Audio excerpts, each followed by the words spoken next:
Kā reģistrēt preces atgriešanu?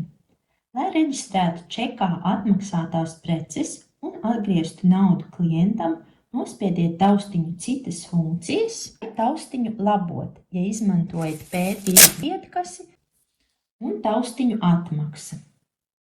Šādi tiek aktivizēts atmaksas režīms, par ko liecina uzraksts atmaksa reģistrācijas loga augšējā kreisajā stūrī. Tālāk veiciet atgriezto preču reģistrāciju.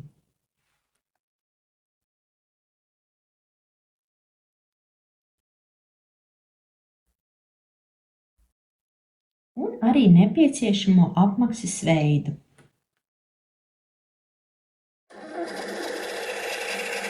Noslēdzot atmaksas čeku, tiks izdrukāti 2 čeku eksemplāri. Viens atmaksas čeks ir izsniedzams klientam, bet otrs atmaksas čeks kopā ar sākotnējo pārdošanas čeku, par kuru tiek veikta atgriešana, jāpievieno aizpildītam preču atgriešanas aktam.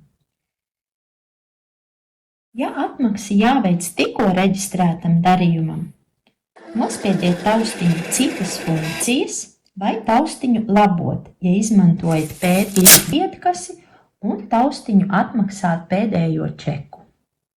Šādi vietkase automātiski reģistrē pēdējā darījuma atmaksu, izdrukājot 2 atmaksas čeka eksemplārus.